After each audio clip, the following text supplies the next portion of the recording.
யோவான் 5ஆம் அதிகாரத்தை நாம் தியானித்துக் கொண்டிருக்கிறோம். यूहन्ना के 5वें अध्याय को हम अध्ययन करते आ रहे हैं. நாம் அந்த யோவான் 5ஆம் அதிகாரத்தின் यूहन्ना 5वें अध्याय के 28ஆம் வசனம் வரைக்கும் நாம் தியானித்திருக்கிறோம். 28 वचन तक हमने अध्ययन किया है. 26 வரைக்கும் நம்ம தியானிச்சிருக்கிறோம். माफ कीजिए 36 वचन तक हमने पढ़ा है. எப்படி பிதாவும் இயேசுவும் ஒன்றாய் இருக்கிறார்கள் என்று சொல்லி கடந்த வாரத்தில் தியானித்தோம். कैसे पिता और पुत्र एक समान है करके हमने देखा. அல்லேலூயா. हालेलुया. பிதாவிடம் இருப்பது அப்படியே இயேசுவிடம் இருந்ததை நாம் பார்த்தோம். पिता के पास जो कुछ भी था वो पुत्र के पास भी था करके हम पिछले हफ्ते में देखा थे. சோ இந்த நாளில் கூட அதனுடைய தொடர்ச்சியை நாம் பார்க்க போகிறோம். आज के दिन में भी उसका कंटिन्यूएशन हम देखने वाले हैं. 27ஆம் வசனம் சொல்லுகிறது 27 वर्स ऐसे कहता है, அவர் மனுஷகுமாரனை இருக்கிறபடியால் நியாய தீர்ப்பு செய்யும் அதிகாரத்தையும் அவருக்கு கொடுத்திருக்கிறார். वर्ण उसे न्याय करने का भी अधिकार दिया है, इसलिए कि वो मनुष्य का पुत्र है. ஏன்னா கடந்த வாரத்தில் நம்ம தியானிச்சோம். हम पिछले हफ्तों में अध्ययन किया था. 22ஆம் வசனத்துல 22 वचन में பிதாவை கனம் பண்ணுகிறது போல இயேசுவையும் கனம் பண்ணும்படிக்கு पिता को जैसे हम आदर करते वैसे पुत्र को भी आदर करना है कर देखते हैं. பிதாவானவர் நியாய தீர்ப்பு செய்கிற அதிகாரத்தை குமாரனிடம் கொடுத்திருக்கிறார். पिता परमेश्वर ने न्याय करने का अधिकार को पुत्र को दिया है. அல்லேலூயா. हालेलुया. இப்போ அந்த நியாய தீர்ப்பு கொடுக்கும் பொழுது அல்லது செய்யும் பொழுது என்ன நடக்கும்? अब न्याय जब वो न्याय करते हैं तो क्या होता है?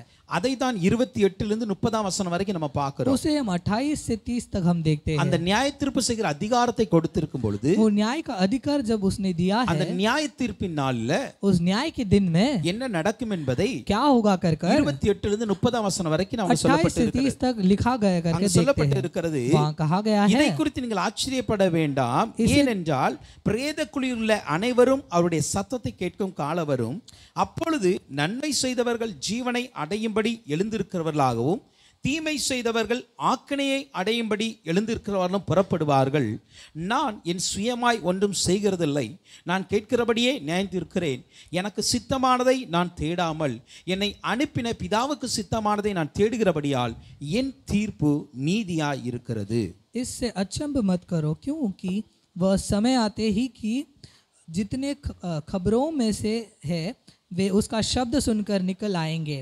जिन्होंने भलाई की है वे जीवन के पुनरुत्थान के लिए जी उठेंगे, और जिन्होंने बुराई की है वे दंड के पुनरुत्थान के लिए जी उठेंगे. मैं अपने आप से कुछ नहीं कर सकता, जैसे सुनता हूँ वैसे न्याय करता हूँ, और मेरा न्याय सच्चा है, क्योंकि मैं अपनी इच्छा नहीं परंतु अपने भेजने वाले की इच्छा चाहता हूँ. அல்லேலூயா. हालेलुया. இங்க நம்ம பார்க்கிறோம், यहाँ हम देखते हैं இந்த நியாய தீர்ப்பு நாள்ல ये न्याय के दिन में பிரேத குழியில் இருக்கிற அனைவரும் இயேசு கிறிஸ்துவுடைய சத்தத்தை கேட்கிற நாட்கள் வரும். जो कब्र में है वो यीशु मसीह की आवाज को सुनने का समय आएगा. 24ஆம் வசனத்துல நம்ம பார்த்தோம், 24 वचन में हम देखे थे, இதோ மரணத்தை விட்டு நீங்கி ஜீவனுக்கு உட்பட்டு இருக்கிறார். जो परंतु वह मृत्यु से पार होकर जीवन में प्रवेश कर चुका है. இங்க சொல்லப்பட்டிருக்கிற மரணம் என்பது நாம் கடந்த வாரத்தில் தியானம் ஆவிக்குரிய ரீதியான மரணத்தை குறித்து பேசினோம். यहाँ मृत्यु के बारे में देखेंगे तो आत्मिक रीति से वो हम देखते हैं. எப்படின்னா பாவங்களிலும் அக்கிரமங்களிலும் மரித்தவர்களாய் இருந்த உங்களை உயிர்ப்பித்தார். पाप से मरण जो मरते उससे उसने छुड़ाया.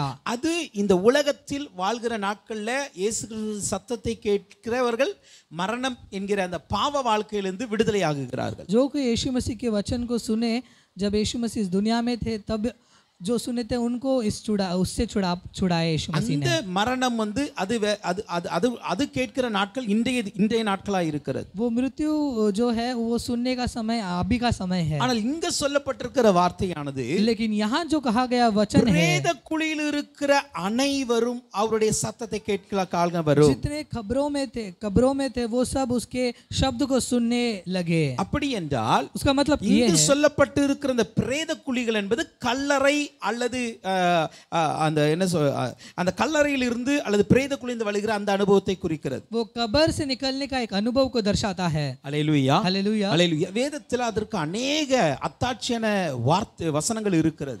शास्त्र में उसका कनेक्शन का वचन बहुत सारे हैं. அல்லேலூயா. हालेलुया. இது வந்து அந்த கடைசி நாட்கள்ல நியாய தீர்ப்புக்காக ஆத்துமாக்கள் எழும்பி வருகிறதை குறித்து சொல்லுகிறது. आखिर के दिनों में न्याय के समय में ये आत्मा उठ के आएंगे करके कहता है. இங்க பிரேத குழிகள் என்று சொல்லணும்னா அப்ப கல்லறையில் இருக்கிறவங்க மட்டும் தான் வருவாங்களா அப்படிங்கிற அர்த்தம் கிடையாது. एक कब्र से उठ के आएंगे बोलेंगे तो जो मरे हुए वही उठ के आएंगे क्या? எல்லா மனிதனும் மரித்திருக்கிற அத்தனை மனிதனுடைய ஆத்துமாவும் எழும்பி வரும். जो कोई भी मरे हुए हैं उन सब का आत्मा उठकर आएगा. நான் சொல்றது புரியுதா? मैं जो कह रहा हूँ समझ में आ रहा है? நமக்கு ஒரு மூன்று நம்முடைய சரீரம் எப்படி இருக்கு அப்படின்னா ஆவி ஆத்மா சரீரம் இது மூன்று அடங்கியதான் ஒரு மனிதன். हमारा शरीर जो है आत्मा प्राण और शरीर है. இதுதான் ஒரு மனுஷன் என்று சொல்லப்படுகிறது. ये एक मनुष्य होता है. இது உயிர் வாழ்கிற நாட்கள் இந்த மூன்றும் ஒன்றாக இணைந்திருக்கும். ये जब तक हम जीवित है ये तीनों मिलकर रहते हैं. ஆனால் அதே நேரத்தில் ஒரு மனிதன் மரிக்கும் பொழுது இந்த உலகத்திலிருந்து அவனுடைய ஆவி முதலாவது புறப்படுகிறது. जब ये मनुष्य मरता है तो उसका आत्मा जो है वो ऊपर जाता है. அது சொல்லுகிறது ஆத்துமா அந்த ஆவியானது தன்னை தந்த தேவனிடத்திற்கு போய்விடும். आत्मा जो है वो जिसने दिया है उसके पास वो चले जाता है. அல்லேலூயா. हालेलुया. எல்லா மனிதனுடைய அந்த ஆவி பிரியும் பொழுது அது ஆவி பிரிதல் தான் மரணம், வேற ஒண்ணும் இல்ல. जब आत्मा सेपरेट होता है बिछड़ता है तभी उसे मृत्यु कहते हैं. அது அந்த ஆவியை யார் கொடுத்தாரோ அந்த தேவனோட அப்படியே ரிட்டர்ன் போயிடும். நம்ம மரிச்சனால அது உடனே போயிடும். वो आत्मा जिसने दिया था उसके पास वो चला जाता है मरते समय. இரண்டாவது நம்முடைய சரீரமானது மண்ணுக்குரியது. जो हमारा शरीर है वो इस पृथ्वी का है. அதனால இந்த சரீரத்தை இந்த மண்ணுக்கு நம்ம ஒப்பு கொடுக்கிறோம். ये शरीर को हम संसार के लिए हम समर्पित करते हैं. ஆதாம் பாவம் செய்யும்போது ஆண்டவர் சொன்னார் நீ மண்ணிலிருந்து எடுக்கப்பட்டீனால் மண்ணுக்கு திரும்புவாய். आदम जब पाप किया तो यीशु मसीह कहते तो मिट्टी से बनाते तो मिट्टी में ही जाएगा. அப்ப எந்த விதத்தில இருக்கட்டும் நீங்க அடக்கம் பண்ண சரீரமா இருக்கட்டும் அதுதான் மண்ணு, அதுவும் மண்ணுக்கு தான் போகும். जो कब्र में है वो भी मिट्टी में ही मिलेगा. எரிக்கப்பட்ட சரீரமா இருக்கட்டும் அதுவும் மண்ணுக்கு தான் போகுது. जो जले हुआ शरीर रहेगा वो भी मिट्टी में ही मिलता है. எந்த விதத்தில ஒரு மரித்து போன சரீரம் எந்த விதத்தில் அது அழிக்கப்பட்டாலும் அது மண்ணுக்கு திரும்புகிறது. जो भी शरीर है वो किसी तरह से भी अगर उसे जलाया जाए या दफनाया जाए तो भी वो मिट्टी में ही मिलता है. அப்ப சரீரம் மண்ணுக்கு போயிருது. तो शरीर जो है वो मिट्टी में मिल जाता है. ஆவி தேவன்ட்ட போயிருது. आत्मा परमेश्वर के पास चला जाता है. ஆத்துமா ஒன்று இருக்கிறது. जो प्राण है இந்த ஆத்துமா ये प्राण இளைப்பாறுதலில் போய் இருக்கும். वो एक विश्राम करता है. அந்த இளைப்பாறுதலில் இருக்கிறது. वो विश्राम करता है. அந்த இளைப்பாறுகிற அந்த ஆத்துமாக்கள் இருக்கிறது. जो विश्राम करने प्राण है அது இன்றைக்கு நல்ல அந்த இளைப்பாறுதல்ன்ற தூங்குகிற நிலையில இருக்கிறது. वो एक सोने की स्थिति में है. அல்லேலூயா. हालेलुया. அது இன்னைக்கு நீங்க சொன்னாலும் கேட்காது, நான் சொன்னாலும் वो கேட்காது. आप कहेंगे तो भी नहीं सुनेंगे, मैं कहेंगे तो भी नहीं அந்த ஆத்துமா सुनेंगे. இன்னைக்கு தூங்குற நிலையில இளைப்பாறிட்டு இருக்கிறது. वो प्राण वो एक सोने की स्थिति में विश्राम कर रहा है. ஆத்துமாக்கள் ये जो प्राण है என்ன நடக்கும்னா தேவனுடைய வருகையில அந்த சத்தத்தை கேட்டு எழும்ப वो ஆரம்பிக்கும். परमेश्वर के आगमन में ये परमेश्वर की आवाज सुनकर वो उठने அதான் लगेंगे. சொல்லுகிறது பிரேத குழியில் இருக்கிற அனைவரும். इसलिए वो कहा गया कि कब्र में रहने वाले सब அந்த लोग அனைவரும் இயேசு கிறிஸ்துவின் சத்தத்தை கேட்கிற वो காலம். सब लोग परमेश्वर यीशु मसीह की आवाज को सुनने का एक काल அன்னைக்கு है. மதம் இந்த கிறிஸ்தவ மதத்தில் இருக்கிறவங்க தான் எழும்புவாங்க அப்படிலாம் கிடையாது. उस समय धर्म यानी कि मसीह के जीवन में जो जिए थे वही नहीं उठेंगे, ऐसे அந்த नहीं है. நியாய தீர்ப்பு நாள்ல उस न्याय के दिन நீங்க में எந்த மதத்தினராய் இருந்தாலும், आप कोई भी धर्म के पालन करते எந்த हो तो भी, ஜாதியினராய் இருந்தாலும், कोई भी जात के हो तो எந்த भी, நாட்டுக்காரராய் இருந்தாலும், कोई भी देश के हो तो भी, எந்த பாஷைக்காரராய் कोई भी இருந்தாலும், भाषा बोलने वाले हो எந்த तो भी, இனத்தாராய் இருந்தாலும், कोई भी एक जात के हो तो நியாய भी, தீர்ப்பு நாள்ல அத்தனை ஆத்துமாவும் எழும்பாரும். उस दिन में न्याय के दिन में सभी आत्मा सभी प्राण उठेंगे. அந்த ஆத்துமாக்கள் அதுதான் என்ன பண்ணுனா நியாய தீர்ப்புக்கு போகிறது. वो जो न्याय के दिन में जो प्राण है वही उसमें प्रवेश करेंगे. அந்த ஆத்துமாவுக்கு ஒரு நியாய தீர்ப்பு கிடைக்கும். उस प्राण को एक न्याय देंगे. அந்த ஆத்துமா தான் நரகத்துக்கு போகிறதா பரலோகத்துக்கு போகிறதா டிசைட் वो பண்ணப்படுகிறது. प्राण स्वर्ग जाएगा या नरक जाएगा करके वहां डिसीजन लेते हैं. அல்லேலூயா. हालेलुया. இது நம்ம ஒரு ஒவ்வொருவரும் இந்த ஒவ்வொரு மனிதனும் இத தெளிவா புரிஞ்சுக்கிடணும். हर एक मनुष्य को इस बात को अच्छे से समझ लेना है. மரித்த பிறகு என்ன நடக்கும் அப்படி சிலருக்கு தெரியாது. मरने के बाद क्या होगा करके कई लोगों को नहीं पता. அல்லேலூயா. हालेलुया. மரணத்துக்கு பிறகு இதுதான் நடக்கும். मरने के बाद यही होता है. உங்களுடைய ஆத்துமா அன்னைக்கு உயிரோட நிற்கும். उस दिन आपका प्राण उठकर खड़ा रहेगा। அந்த ஆத்மா நரகத்துக்கு போனா வேதனை அடையும், பரலோகத்துக்கு போனா वो சந்தோஷப்படும். प्राण अगर नरक जाएगा तो वेदना उसको वेदना मिलेगा, स्वर्ग में जाएगा तो खुशी मिलेगा। ஹalleluya हालेलुया ஹalleluya हालेलुया। அதனால சில பேருக்கு இதுல வந்து சில கன்ஃபியூஷன்ஸ் இருக்கும். इसमें कई लोगों को थोड़ा सा कंफ्यूजन हो सकता है। சில பேர் என்ன அடக்கம் பண்ண முடியலையா, என்ன பண்ண முடியும்? अरे मुझे तो दफनाया नहीं जाएगा तो मैं क्या பிரேத करूंगा? குழியில இருந்து எல்லாம் எஞ்சி வருவாங்களே, कब्र से ही सब उठ के आएंगे அப்ப ना। அடக்கம் பண்ணாத எரிக்கப்பட்ட இது சரீரம் எப்படி வரும்? तो जो जला हुआ शरीर है वो कैसे आएगा? இப்படி சொல்லி இதுல சில டவுட்ஸ் எல்லாம் இருக்கலாம். ऐसे कई लोगों को कंफ्यूजन ஏன்னா डाउट கொரோனா होगा, நாட்கள்ல क्योंकि कोरोना के दिनों में பல பேர் இறந்தாங்க. कई लोग मरे। அப்படி ஒரு தேவ ஊழியம் செய்யற ஒரு மனிதரும் இறந்து விட்டார். वैसे ही एक अच्छा सेवक भी उस समय में वो मर गए थे। அப்பொழுது அவர் வந்து அடக்கம் பண்ணல, எரிக்க தான் முடிந்தது. तो उस समय में उसे दफनाए नहीं गए, उसे जलाया गया था। அப்படி எரித்து விட்டு வந்துட்டு ஒரு சகோதரன் என்கிட்ட இதே क्वेश्चन கேட்டார். उनको ऐसे जला कर आकर एक भाई ऐसे मुझसे आकर पूछते हैं, வேதத்தின்படி நம்ம அடக்கம் தானே பண்ணணும், शास्त्र के अनुसार हमें दफनाया जाना அடக்கம் பண்ணபடி இவங்க எங்க இருந்து எந்திரிச்சு வருவாங்க? चाहिए। इन्हें दफनाया नहीं गया तो ये उस समय न्याय के दिन में அப்ப कैसे நான் उठकर உங்களுக்கு சொன்ன आएंगे? ஆன்சர் இதுதான். तो उनको मैंने जो जवाब दिया था वो यही है। சரீரம் வந்து நீங்க எரிச்சாலும் சரி, அடக்கம் பண்ணாலும் சரி, தண்ணியில போட்டாலும் சரி, அல்லது இந்த செயின் வைக்கிற மாதிரி நீங்க வந்து மலையில மேல வச்சுட்டு வந்தாலும் அதுக்கு பிரச்சனையே கிடையாது. शरीर को आप दफनाए हो या जलाए हो या पानी में डाले हो या जैन लोगों की तरह आप माउंटेन में रखे हो तो भी उस न्याय के दिन में वो प्राण उठेगा। சரீரத்துக்கும் நியாயத்திற்கும் சம்பந்தம் கிடையாது. क्योंकि शरीर को और न्याय का कोई कनेक्शन ही नहीं है। ஹalleluya हालेलुया। நியாய தீர்ப்பு என்பது ஆத்துமாவுக்குரியது. न्याय जो है वो प्राण का है। ஹalleluya हालेलुया ஹalleluya हालेलुया। ஆத்துமா தான் நியாய தீர்ப்புக்கு எழும்பி வரும். ये प्राण जो है न्याय के लिए उठकर आएगा। அதனால इसलिए இந்த பிரேத குழியில இருக்கிற அனைவரும் சத்தத்தை கேட்கும் காலம் வருகிறது. ये कब्र में रहने वाले यीशु मसीह की आवाज को सुनने का काल आएगा। அப்போ अடக்கம் பண்ணப்பட்டவர்கள் மட்டும் தான் வருவாங்களா? तभी वो जो दफनाए गए वही आएंगे क्या? அப்படிலாம் கிடையாது. எல்லா மனுஷனுடைய ஆத்மா வரும். सभी मनुष्य की आत्मा आएगा। ஹalleluya हालेलुया। இன்னைக்கு எல்லாருடைய ஆத்மாவும் இளைப்பாறுதல்ல இருக்கிறது. आज सभी लोगों का आत्मा जो प्राण है वो विश्राम कर रहा இறந்து है। போன எந்த ஆத்மாவும் மறுபடியும் வருவதில்லை. मरे हुए कोई भी प्राण वापस नहीं आता। ஹalleluya हालेलुया। இறந்து போன எந்த ஆத்மா மறுபடியும் வராது. मरे हुए कोई भी आत्मा वापस அந்த नहीं ஆத்மா आ நியாய सकता। தீர்ப்பு நாள்ல ஆண்டுடைய வருகைக்காக ஒன்று எடுத்துக்கொள்ளப்படுது. வருகிற நாட்கள்ல தான் அது வந்து உயிரோட எழும்பி வரும். वो सिर्फ न्याय के दिनों में वो जी उठकर आएगा। அது வரைக்கும் எந்த ஆத்மாவும் வராது. तब तक कोई भी आत्मा नहीं ஏன்னா आएगा। வசனம் தெளிவா சொல்லுகிறது. क्योंकि वचन ஒரு स्पष्टता से மனுஷனுக்கு ஒரு कहता முறை है பிறப்பது, ஒரு முறை பிறப்பது, एक मनुष्य के लिए एक बार जन्मना, ஒரு முறை மரிப்பது, एक बार मरना, ஒரு முறை உயிர் தெழுவது நியமிக்கப்பட்டிருக்கு. एक बार जी उठना नियम के अनुसार है। ஹalleluya हालेलुया। அப்ப அந்த ஒரு முறை மரித்து ஒரு முறை தான் உயிர் தெழ முடியும். एक बार मरकर एक ही बार जी उठ सकते हैं। இடையில வந்து அவங்க எனக்கு அப்படி வந்தாங்க இப்படி வந்தாங்க அதெல்லாம் ஒரு பிரமை. और बीच में ऐसे आ गए थे करके बोलना सब वो एक डिल्यूशन है। ஹalleluya हालेलुया ஹalleluya हालेलुया। சோ அது வந்து வேதத்தின்படி கிடையாது. वो शास्त्र के अनुसार नहीं है। சில சொப்பனங்கள்ல தரிசனங்கள்ல வரலாம். हमें हमारे सपने में आ सकते हैं। ஹalleluya हालेलुया। அதுவும் கூட அவங்க தான் வந்துட்டு போறாங்கிறது நிச்சயம் கிடையாது. लेकिन उसमें भी वही आकर जा रहे का ஏன்னா அந்த ஆத்மா வராது. அவ்வளவுதான், வேதத்தின்படி அந்த ஆத்மா வராது. क्योंकि वचन के अनुसार वो प्राण नहीं आ सकता। ஹalleluya हालेलुया। இப்ப பிரேத குழியில இருக்கிற அனைவரும் என்ன பண்ணுவாங்களா? அவருடைய சத்தத்தை கேட்பாங்களா? वो कब्र में रहने वाले सभी प्राण उसकी आवाज को सुनेंगे। ஹalleluya தானியேல் 12ஆம் அதிகாரத்தின் 2ஆம் வசனம் குறித்துக் கொள்ளுங்க. 2ஆம் வசனம் சொல்லுகிறது, दानियल 22 के दूसरा अध्याय से दूसरा वचन ऐसे कहता है। தானியேல் 12:2 दानियल 12:2 ऐसे कहता है, பூமியின் தூளிலே நித்திரை பண்ணுகிறவர்களாகிய அநேகரில் சிலர் நித்திய ஜீவனுக்கும் சில நித்திய நிந்தைக்கும் இகழ்ச்சிக்கும் விழித்து எழுந்திருப்பார்கள். और जो भूमि के नीचे सोए रहेंगे उनमें से बहुत से लोग जाग उठेंगे, कितने तो सदा के जीवन के लिए और कितने अपनी नामधराई और सदा तक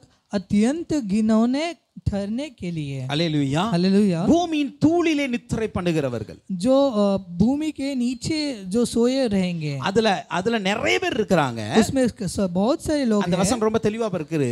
वो स्पष्टता से அதுல कहते हैं அநேகர் இருக்கிறாங்க. उसमें बहुत से लोग हैं। சிலர் நித்திய ஜீவனுக்காக எழுந்திருப்பாங்க, कितने तो सदा के जीवन के लिए उठेंगे, சிலர் நித்திய நிந்தைக்கு அதுக்கு எழுந்திருப்பாங்க. और कई लोग जिन्होंने ठहराने के लिए उठेंगे। அல்லேலூயா. हालेलुया। அப்ப இந்த நித்திய ஜீவன் என்பது பரலோக வாழ்க்கை. ये जो सदा के जीवन है वो स्वर्ग का जीवन है। நித்திய நிந்தை இகழ்ச்சி என்பது நரகத்திற்குரிய வாழ்க்கை. अत्यंत घिनौने ठहराना वो एक नरक का एक जीवन அப்ப है। இன்னைக்கு இந்த தூளிலே நித்திரை பண்ணுகிறோம்னா இந்த பூமி இது வந்து ஆக்சுவலி சில இடங்கள்ல தூள்னு சொல்லப்பட்டிருக்கும், சில இடத்துல மண்ணுன்னு சொல்லப்பட்டு இருக்கும். इसे कई जगह पर मिट्टी कहा जाता है, कई जगह पर भूमि कहा जाता है। அல்லேலூயா. हालेलुया। அப்ப இந்த தூள்ல நித்திரை பண்ணுகிற இவர்கள்ல தான் எல்லாரும் எந்திக்க போறாங்க. ये भूमि के नीचे जो सोए रहेंगे उनको ही वो उठेंगे। அல்லேலூயா. वही लोग அப்போஸ்தலர் उठेंगे। 24ஆம் அதிகாரத்தின் 15ஆம் வசனத்தை பார்க்கும் பொழுது प्रेरित 24:15 24:15 देखेंगे तो நீதிமான்களும் அநீதிமான்களாகிய மரித்தோர் உயிர்த்தெழும்பதை உண்டென்று இவர்கள் தேவனிடத்தில் நம்பிக்கை வைத்திருக்கிறது போல நானும் நம்பிக்கொண்டு இருக்கிறேன்.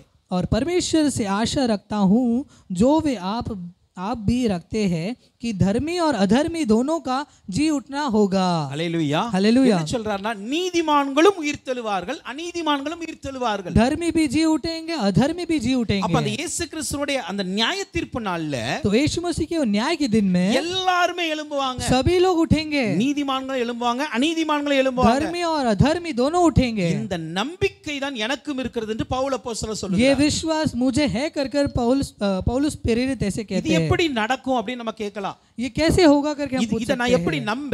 इसे कैसे मैं ஏன்னா विश्वास करूं? சில பேருக்கு அந்த மரித்தோரின் உயிர்த்தெழுதலை நம்ப முடியாது. क्योंकि कई लोगों को मरे हुए जी उठने का वो एक विश्वास नहीं ஏன்னா रहता। சில பேருடைய நம்பிக்கை என்ன அப்படின்னா மரிச்சதுக்கு அப்புறம் நமக்கு வாழ்க்கையே கிடையாது. कई लोगों का विश्वास ऐसा है कि मरने के बाद कोई भी जीवन नहीं है। சில பேர் யோசிக்கிறாங்க அப்படின்னா மரித்ததுக்கு அப்புறம் எப்படி எழும்பி வருவாங்க? कई लोग सोचते हैं कि मरने के बाद कैसे जी उठेंगे। அல்லேலூயா. हालेलुया। இது கிறிஸ்தவத்துல இருக்கிற அநேக பெரிய டவுட். ये मसीह में रहने वाले कई लोगों को ये एक क्वेश्चन होता है, அல்லேலூயா. எந்த சரீரத்துல எழும்பி வருவாங்க? किस शरीर में जी उठेंगे। அல்லேலூயா. அல்லேலூயா. நம்ம சில நேரத்துல சொல்லுவோம் தெரியுமா, நாங்க வருகையில பாப்போம். हम कई समय कहते हैं ना, हम उसके आगमन में देखेंगे। வருகையில எந்த சரீரத்துல நீங்க பாப்பீங்க? आगमन में कौन से शरीर में आप देखोगे। அல்லேலூயா. हालेलुया। ஏன்னா வசனம் சொல்லுகிறது மாம்சமும் ரத்தமும் பரலோக ராஜ்யத்தில் சுதந்தரிப்பதில்லை. क्योंकि वचन कहता है कि मांस और लहू स्वर्ग राज्य में प्रवेश नहीं कर सकता। அப்போ அந்த பரலோகத்துல கூட तो स्वर्ग राज्य நீங்க में யாரை பார்த்தாலும் आप किसी को भी देखोगे இந்த तो மாம்சத்தில் இருக்கிற ரத்தத்தில் இருக்கிற இந்த சரீரத்தோடு பார்க்க முடியாது. ये मांस और लहू का शरीर में आप देख नहीं सकते। அல்லேலூயா. हालेलुया। இதுல சில பேர் குழப்பாங்க, நாங்க அவங்கள போய் பார்த்தோம் இவங்கள போய் பார்ப்போம். பாப்பீங்க கண்டிப்பா. और कई लोग इसमें आपको कंफ्यूज करते कि हमने उनको देखा इनको देखा करके, ஆனா அங்க போய் யாருன்னே தெரியாது. लेकिन आप वहां जाओगे तो आपको कौन कौन ஏன்னா है करके வசனம் नहीं ரொம்ப पता தெளிவா कर सकते சொல்லுகிறது. हो। क्योंकि वचन स्पष्टता से कहता நாம் है அவரை தரிசிக்கிறதுனால் हम उससे दर्शन करते हैं। इस कारण அந்த அந்த வசனத்தை பாத்தீங்கன்னா நாம் இப்பொழுது நல்லா இப்படி இருக்கிறோம், ஆனா வருகையில எப்படி இருப்போம்னு தெரியாது. हम अभी ऐसे हैं लेकिन स्वर्ग राज्य में हम कैसे रहेंगे करके नहीं நாம் जानते। அவரை தரிசிக்கிறோம். அப்ப தேவனை தரிசிக்க போறதுனால हम परमेश्वर को दर्शन करने वाले इस कारण அவரை போலவே இருப்போம். उसकी तरह रहेंगे, அவருக்கு ஒப்பாகவே இருப்போம். उसके समान रहेंगे। பரலோகத்துல இருக்கிற ஒவ்வொரு மனுஷனுடைய ஆத்துமாவும் அவரை போல மாறிவிடும். स्वर्ग राज्य में रहने वाले हर एक मनुष्य का प्राण उसी के समान இயேசுவை रहेगा, போல மாறிவிடும். यीशु मसीह की तरह बन இயேசுவை जाएगा। போல தான் நீங்க நம்ம எல்லாரும் அங்க தெரிய போறோமே தவிர यीशु मसीह की तरह ही उस जगह पर दिखने वाले இங்க हैं। இருக்கிற उसके अलावा சார்லஸ் அங்க தெரிய மாட்டார். यहाँ रहने वाला चार्ल्स ब्रदर वैसे दिखेंगे नहीं। நல்லா புரியுதா? अच्छे से समझ रहे பரலோக हो। வாழ்க்கை என்பது டோட்டலி டிஃபரண்ட். स्वर्ग का जीवन अलग है। அப்ப இது எப்படி நடக்கும் அப்படி சொல்லி நமக்கு இதுல கொஞ்சம் டவுட் இருக்கலாம். ये कैसे होगा करके हमें एक सवाल रहेगा। 1 கொரிந்தியர் 15ஆம் அதிகாரத்தின் 20 லிருந்து 23 வரைக்கும் பார்க்கும் பொழுது पहला कुरिन्थियोस 15 அதிகார் 15 अध्याय के 20 லிருந்து 23 20 से 23 तक देखेंगे तो கிறிஸ்துவோ மரித்தோரிலிருந்து எழுந்து நித்திரை அடைந்து முதற் பலனானார். மனுஷனால் மரணம் உண்டானபடியினால் மனுஷனால் மரித்தோரின் உயிர்த்தெழுதல் உண்டாயிற்று. ஆதாமுக்குள் எல்லாரும் மரிக்கிறது போல கிறிஸ்துவுக்குள் எல்லாரும் உயிர்ப்பிக்கப்படுவார்கள். அவனவன் தன் தன் வரிசையிலே உயிர்ப்பிக்கப்படுவான். முதற் பலனானவர் கிறிஸ்து, பின்பு அவர் வருகையில் அவருடையவர்கள் உயிர்ப்பிக்கப்படுவார்கள். 22-23 ओके। परंतु सचमुच मसीह मुर्दों में से जी उठा है और जो सो गए हैं उनमें पहला फल हुआ। क्योंकि जब मनुष्य के द्वारा मृत्यु आई तो मनुष्य ही के द्वारा मरे हुओं को पुनरुत्थान भी आया। और जैसे आदम में सब मरते हैं वैसा ही मसीह से सब जिलाए जाएंगे।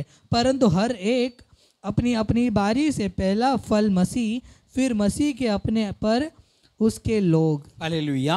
हालेलुया। இங்க சொல்லுகிறது यहाँ कहा गया है எப்படி மரித்தோர்ந்து உயிர் தெழுவாங்க, कैसे मृत्यु से जी उठेंगे। அதற்கு எக்ஸாம்பிளாக, அதற்கு அடையாளமாகத்தான் இயேசு கிறிஸ்துவை ஆண்டவர் மரித்து மரணமடைய செய்து உயிரோட எழுப்பி இருக்கிறார். उसके उदाहरण के रूप में ही यीशु मसीह को मृत्यु से जी उठाया। இப்போ மரித்தோரிலிருந்து எழுந்தவர்கள முதல் ஆள் யாருன்னா இயேசு கிறிஸ்து.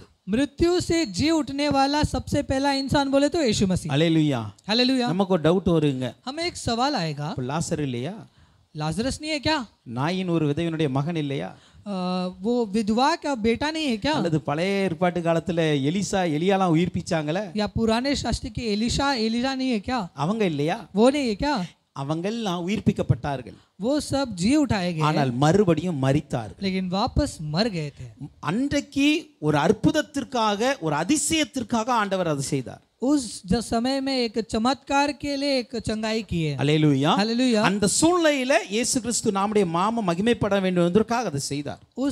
उस स्थिति में यीशु मसीह का नाम ऊंचा उठाना करके एक चंगाई किया। இன்றைக்கும் சில பரிசுத்தவான்கள் மூலமாக மரித்து போன சரீரத்தை ஆண்டவர் எழுப்புகிறார். आज के दिन में भी पवित्र सेवक लोगों के द्वारा यीशु मसीह कई लोगों को जी उठाते हैं। அது அவருடைய சர்வ வல்லமைக்கான அடையாளம். वो उसके सर्व सामर्थ्य का एक उदाहरण है। அல்லேலூயா. हालेलुया। ஆனால் लेकिन எப்படி உயிர்ப்பிக்கப்பட்டிருந்தாலும் कैसे भी उसे जी उठाया அந்த மனிதர்கள் மறுபடியும் மரித்து இருக்கிறார்கள். वो मनुष्य फिर से मर गए थे। அல்லேலூயா. हालेलुया। அவர்கள் இன்னைக்கு வரைக்கும் உயிரோட இல்ல, अभी तक वो जी उठे, அவங்க மறுபடியும் மரிச்சிட்டாங்க. वो वापस मर चुके हैं। ஆனால் இயேசு கிறிஸ்து लेकिन यीशु मसीह மரித்து உயிரோட எழுந்து இன்றைக்கும் உயிருள்ளவராகவே இருக்கிறார். यीशु मसीह मर कर जी उठकर अभी तक जीवन के साथ है। அதான் இயேசு கிறிஸ்து சொல்வார், நான் மரித்தேன் इसलिए यीशु मसीह कहते हैं मैं मरा ஆனால் இன்றைக்கும் உயிரோட இருக்கிறேன். लेकिन अभी भी मैं जीवन के साथ हूँ। அல்லேலூயா. அப்ப மரித்து உயிரோட எழும்பினதுல முதல் பலன், அதான் முதல் ஆள் யாருன்னா இயேசு கிறிஸ்து. इसीलिए मृत्यु से जी उठने वाला सबसे पहला उदाहरण बोले तो यीशु मसीह है। அல்லேலூயா. हालेलुया। எப்படி ஆதாம் என்கிற ஒரு மனுஷனால் மரணம் உள்ளே வந்ததோ, जैसे आदम ये मनुष्य के द्वारा मृत्यु अंदर आया, அதெல்லாம் நம்ம நம்புறோம்ல. उस पर हम लोग विश्वास करते हैं। ஆதாம் பாவம் செய்ததுனால ஒரு மரணம் வந்துச்சு, அந்த மரணம் மனிதனாய் பிறக்கிற அத்தனை பேருக்கும் வருகிறது. आदम ने जो पाप किया था उसके द्वारा मृत्यु सबको आया।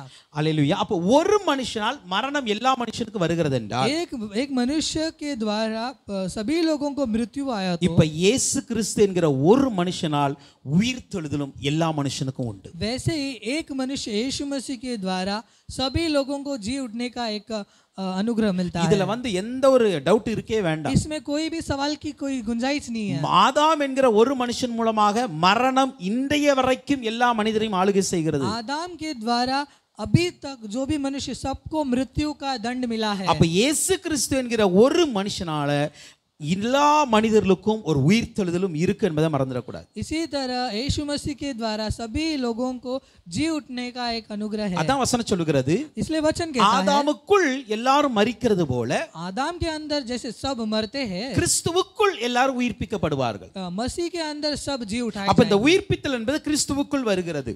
जी उठना मसीह के अंदर आता இப்ப है। உயிர்த்தெழுதல்லையும் तो ये जी उठने में भी ஆண்டவர் परमेश्वर ரொம்ப கிளியரா செய்வாரு, स्पष्टता के साथ कहते हैं தன் தன் வரிசையில உயிர்ப்பிக்கப்படுவார். अपने अपने स्थिति से वो आएंगे। அல்லேலூயா. हालेलुया। யார் முதலாவது மரிச்சாங்களோ அவங்க தான் முதலாவது உயிர்த்தெழுவாங்க. अपने अपने बारी से वो आएंगे। அல்லேலூயா. हालेलुया। நமக்கு முன்னாடி மரித்தவர்களுக்கு முன்பாக நான் முந்தி போவது அல்ல, तो हमसे पहले जो मरे थे उनके पहले हम नहीं जाएंगे, அவங்களுக்கு அப்புறம் தான் நம்மளுடைய உயிர்த்தெழுதல் இருக்கும். उनके बाद ही हमारा जी उठना होगा। அல்லேலூயா. हालेलुया। அவங்க வரிசையில தான் वो உயிர்ப்பிக்கப்படுவாங்க. अपने अपने बारी में वो जी அதுல उठेंगे। முதல் பரான கிறிஸ்துவா तो இருக்கிறார், सबसे पहले वो यीशु मसीह பின்பு है, எல்லாரும் फिर உயிர்ப்பிக்கப்படுவார். उसके बाद ही सब आते हैं। அல்லேலூயா. हालेलुया। அல்லேலூயா. हालेलुया। அப்போ तो நியாய தீர்ப்பு செய்கிற நாள்ல न्याय के दिनों में என்ன நடக்கும்னா, तो क्या होगा, மரித்திருக்கிற அத்தனை பேரும் உயிரோட எழும்புவார். मरे हुए सभी लोग जी उठेंगे। ரெண்டு வசனத்தை குறித்துக் கொள்ளுங்க. तो वचनों को अच्छे से लिख வெளிப்படுத்தல் लीजिए। 20ஆம் அதிகாரத்துல प्रकाशित वाक्य 4 6 வரைக்கும், 4 से 6 तक देखेंगे, तो 11 15 வரைக்கும், 11 से 15 तक देखेंगे, तो வெளிப்படுத்தல் 20 प्रकाशित वाक्य 20 4 6 4 से 6 11 15 11 से 15 இங்கு சொல்லுகிறது, நான் வெள்ளை சிங்காசனத்தை கண்டேன்,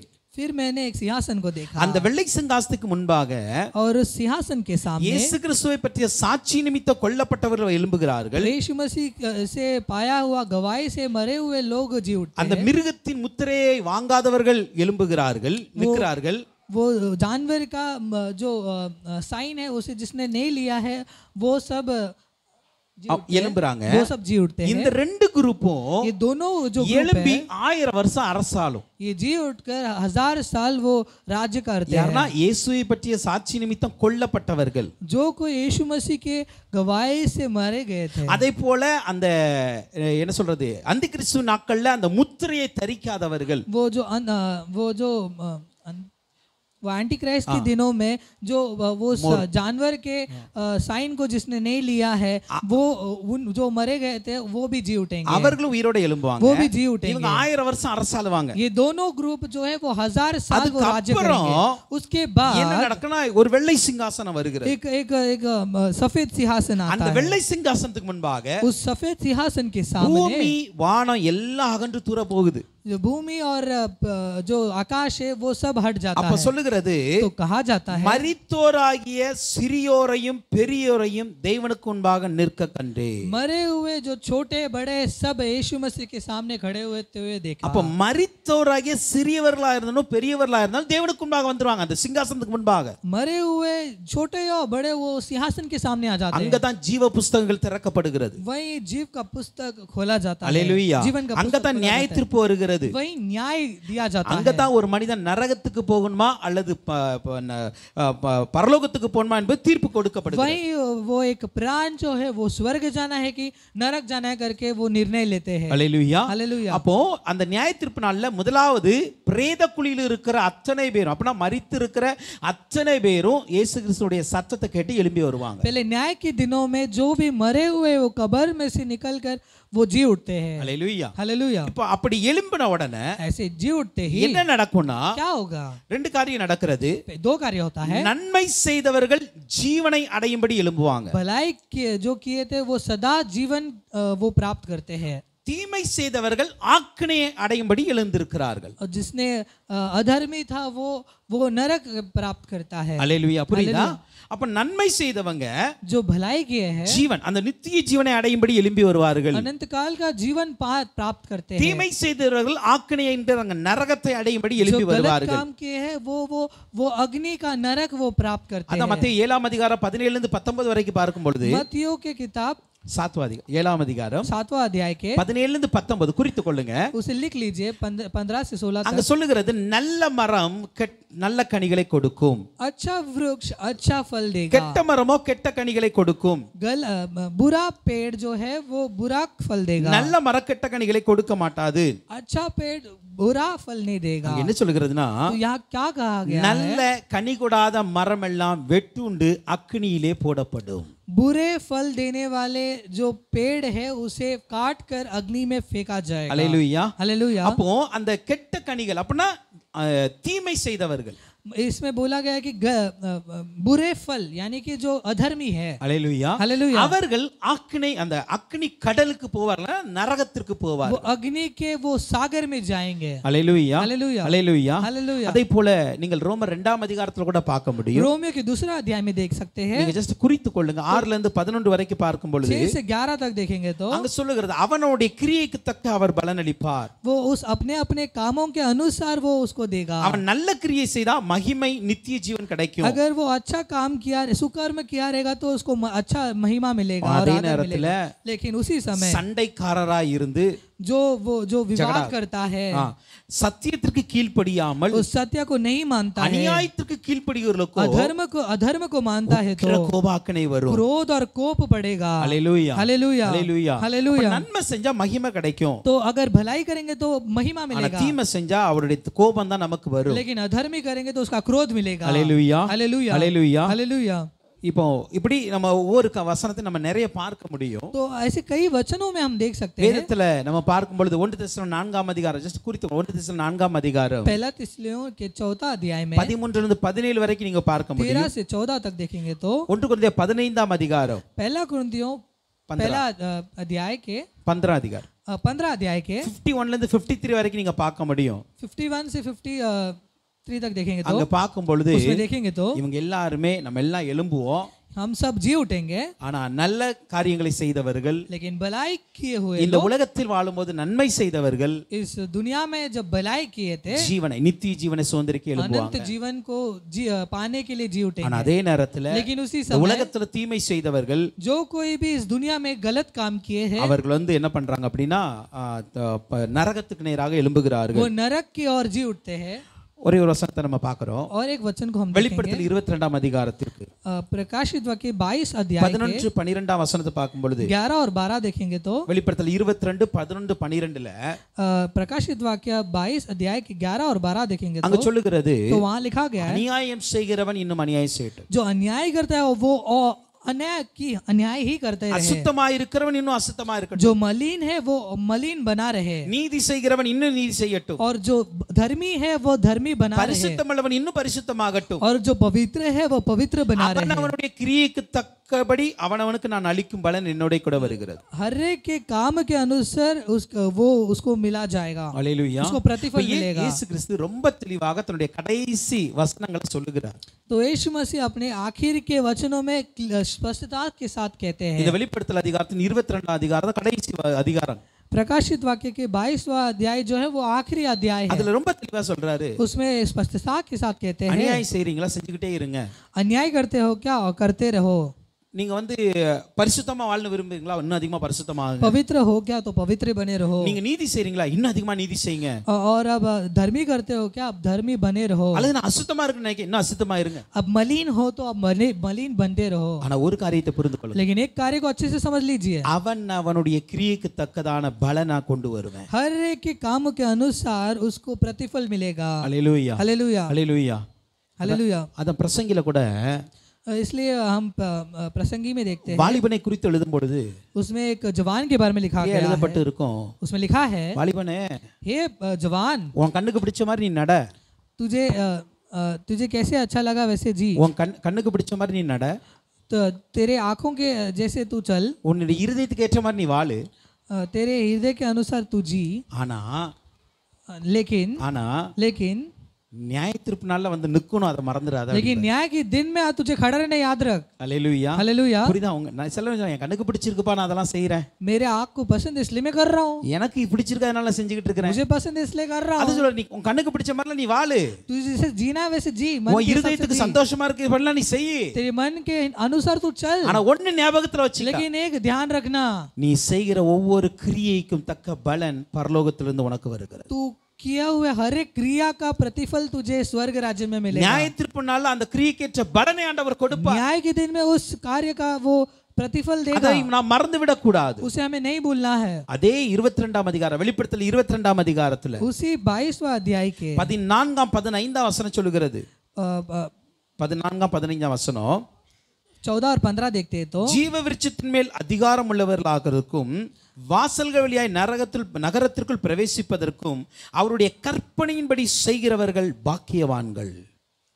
धन्य वे हैं जो अपने वस्त्र दी लेते हैं, क्योंकि उन्हें जीवन के पेड़ के पास आने का अधिकार मिलेगा और वे फाटकों से होकर नगर में प्रवेश करेंगे। அவருடைய கற்பனைகளின்படி செய்கிறவர்கள் பாக்கியவான்கள். उसके आज्ञा के अनुसार चलने वाले भाग्यशाली है। அதுக்கு அடுத்த வசனம் சொல்லுகிறது, उसके अगला वचन कहता है, நாய்களும் குசுனைக்காரரும் விபச்சாரக்காரரும் கொலைபாதகரும் விக்கிராதனைக்காரரும் பொய்யை விரும்பி அதன்படி செய்கிற யாவரும் புறம்பே இருப்பார்கள். पर कुत्ते और ठोने और व्यभिचारी और हत्यारों और मूर्ति पूजक और हर एक झूठ का चाहने वाला और गढ़ने वाला बाहर रहेगा। இங்க சொல்லுகிறது, यहाँ कहा गया है, நல்ல செஞ்சு கற்பனையின்படி இந்த வசனத்தின்படி வாழ்ந்தீங்க அப்படின்னா நீங்க நகரத்திற்குள் அந்த பரலோகம் என்கிற அந்த புதிய எருசலேமுக்குள் பிரவேசிப்பீங்க.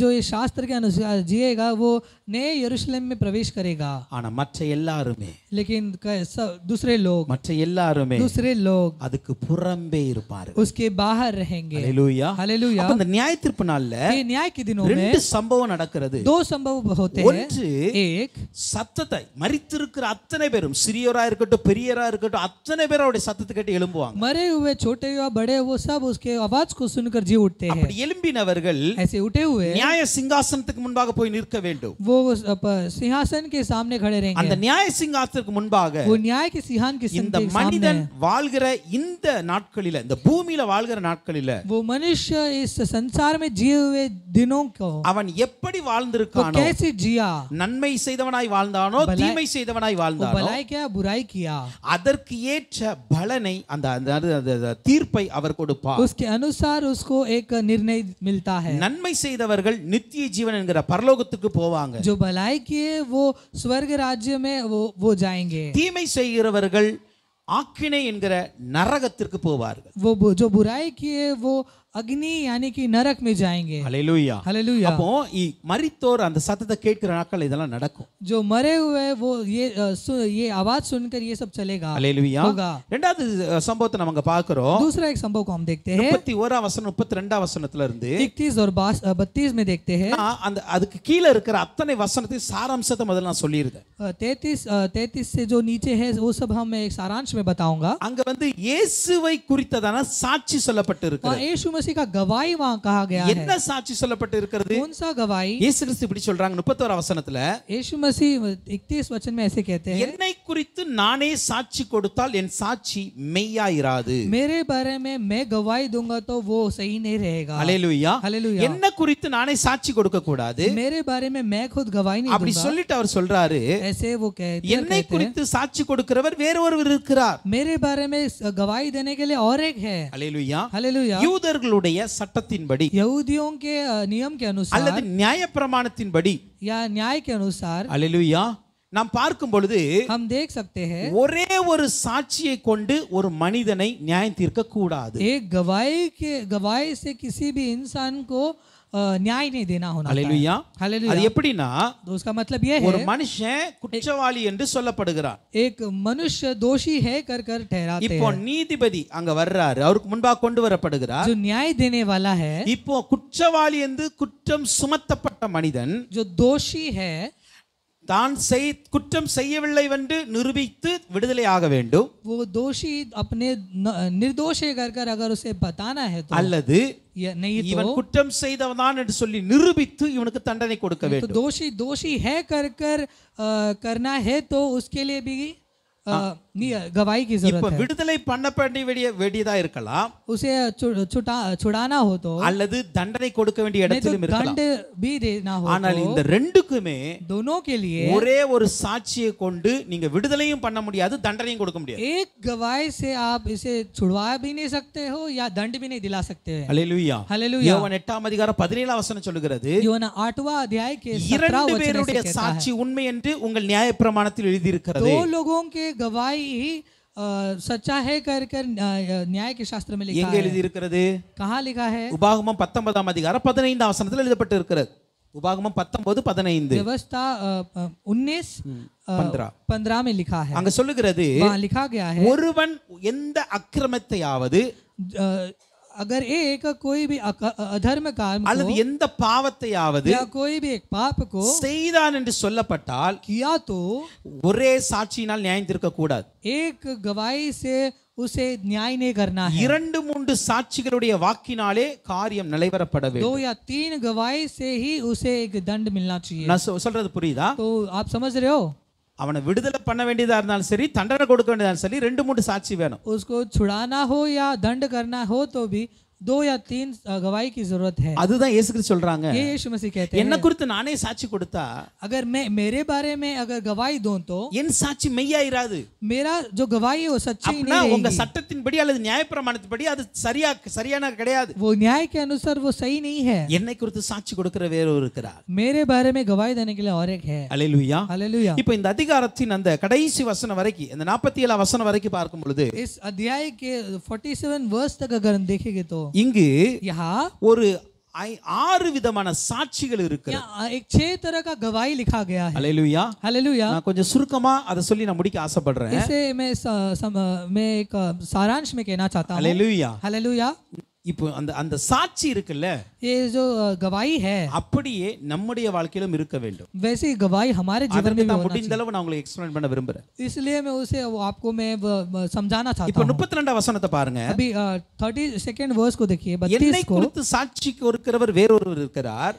एक और है जो मेरी गवाही देता है, அவர் என்னை குறித்து கொடுக்கிற சாட்சி மெய்யான சாட்சி என்று அறிந்திருக்கிறேன். और मैं जानता हूँ कि मेरी जो गवाही वो देता है वो सच्ची है। என்ன சொல்றாருன்னா, वो ये कहते हैं என்ன குறித்து வேறொரு சாட்சி கொடுக்க போகிறார். मेरे बारे में कोई और गवाही देने பட் वाला है, எனக்கு தெரியும் लेकिन मैं जानता हूँ என்னை குறித்து அவர் கொடுக்கிற சாட்சி சத்தியமானது மெய்யானது என்று சொல்லுகிறார். मेरे बारे में वो जो गवाही देता है वो सच्चा है करके मैं जानता हूँ। யோவான் 8 அதிகாரத்தின் 14 வசனத்துல 8वां अध्याय के 10वां वचन என்னை देखेंगे तो, குறித்து நானே சாட்சி கொடுத்தாலும் அந்த சாட்சி உண்மையா இருக்கிறது. मेरे बारे में अगर मैं गवाही दूं तो भी वो सच्चा है कर कर बोले हैं। அல்லேலூயா. हालेलुया। யோவான் 8 அதிகாரம் 18 வசனத்துல பாருங்க, यूहन्ना 8वां अध्याय के 18 वचन में देखेंगे तो, நான் என்னை குறித்து சாட்சி கொடுக்கிறவனா இருக்கிறேன். मैं मेरे बारे में गवाही देने वाला हूँ, என்னை அனுப்பின பிதாவும் சாட்சி கொடுக்கிறார். मुझे भेजे गए पिता भी गवाही देते அப்ப हैं। முதலாவதாக तो पहला ஒரு சுய சாட்சி நிச்சயமா இருக்கணும். एक स्वयं का गवाही होना இயேசு चाहिए। சொல்றாங்க, यीशु मसीह कहते என்ன हैं குறித்து நான் சாட்சி கொடுக்கிறேன்.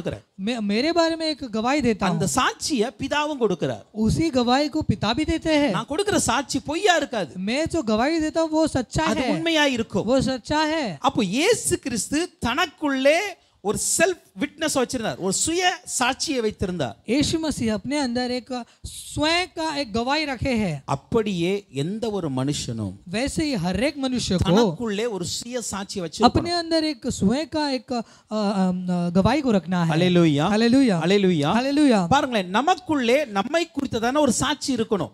देखिए हमारे अंदर अब हमारे एक गवाही होना चाहिए। அநேக நேரங்கள்ல कई समय में நாம் நம்மை குற்றவாளியாகவே हम பார்ப்போம். अपने आप को एक दोषी ठहराते हैं। நான் சொல்றது எத்தனை பேர் புரியுது? मैं जो कह रहा हूँ कितने लोग समझ पा रहे நம்ம हो? எப்போதுமே நம்ம சொல்லுவோம், हम कई समय ऐसे ना कहते हैं, पापी बा। मैं एक पापी हूँ, நான் ஒழுக்கமானவன் கிடையாது, मैं एक अधर्मी हूँ, நான் பரிசுத்தவான் கிடையாது. मैं एक पवित्र इंसान नहीं हूँ। அல்லேலூயா. எங்க இப்படியே நம்ம சொல்றது தப்புன்னு நான் சொல்லல. ऐसे हम कहते रहते वो गलत है करके नहीं कहता, வருக வரைக்கும் இதே சொல்லிட்டு இருக்குதா? लेकिन आगमन तक ऐसे बोलते रहोगे।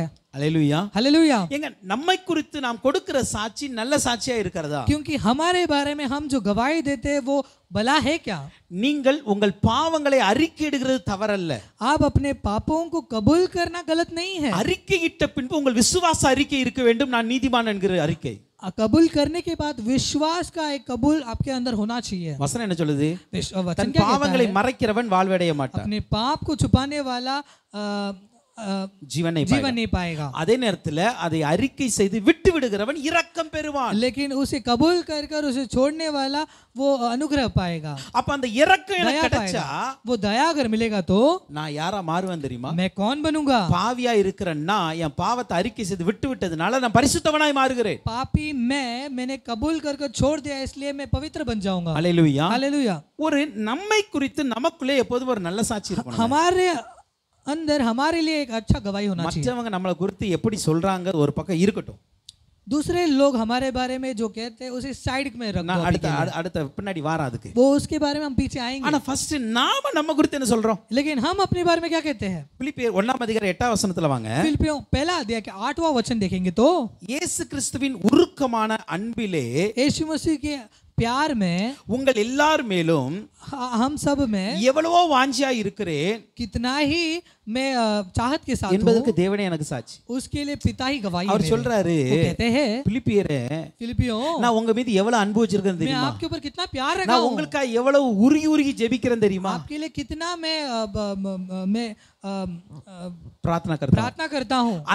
அந்த அந்த ஒரு சாட்சி இருக்குல்ல, தேவனே நம்மள வச்சிருக்காருப்பா. वो जो गवाही है वो पिता ने मेरे ऊपर रखा இன்னொரு है। வசனத்தை பார்க்கலாம். और एक वचन देखेंगे, 1 தெசலோனிக்கேயர் 2 அதிகாரம் 5 வசனத்துக்கு வாங்க. पहला थिस्सलुनीकियों के दूसरा अध्याय के 5 पांचवा वचन देखेंगे அங்க तो, சொல்லு, உங்களுக்கு தெரிந்திருக்கிறபடி आप जैसे जानते हो நாங்கள் ஒரு காலும் இச்சகமான வசனங்களை சொல்லவும் இல்லை, वैसे हम कोई भी गलत वचनों को नहीं कहे, பொருளாசை உள்ளவர்களாய் மாயமாலம் பண்ணவும் இல்லை. और हम ये इस दुनिया के चाहत में हम लोग कभी नहीं रहे। அல்லேலூயா. हालेलुया। தேவனே சாட்சி. इसका இப்போ परमेश्वर ही பவுல் गवाही है। அப்போஸ்தலர் தன்னை குறித்து ஒரு சாட்சி கொடுக்கிறார். वो पौलुस प्रेरित अपने बारे में गवाही कहते हैं। பிலிப்பு சபைக்கு சொல்லும்போது சொல்றாரு, वो फिलिपियों को कहते समय कहते हैं, உங்களுக்காக நான் உங்க மீது அன்பா இருக்கிறேன், உங்களுக்காக நான் டெய்லி ஜெபம் பண்றேன், அங்க ஒரு சாட்சி கொடுக்கிறார். आपके ऊपर मैं प्रेम रखता हूँ, आपके लिए मैं प्रार्थना करता हूँ करके वहाँ एक गवाही देते हैं। தெசலோனிய சபைக்கு சொல்லும்போது சொல்றாரு, தெசலோனிய कलीसिया को कहते समय நான் कहते உங்களிடத்துல இருக்கும் பொழுது हैं, मैं आपके पास जब था யாரையும் இச்சிக்கத்தக்கதாக நான் வசனத்தை பேசல.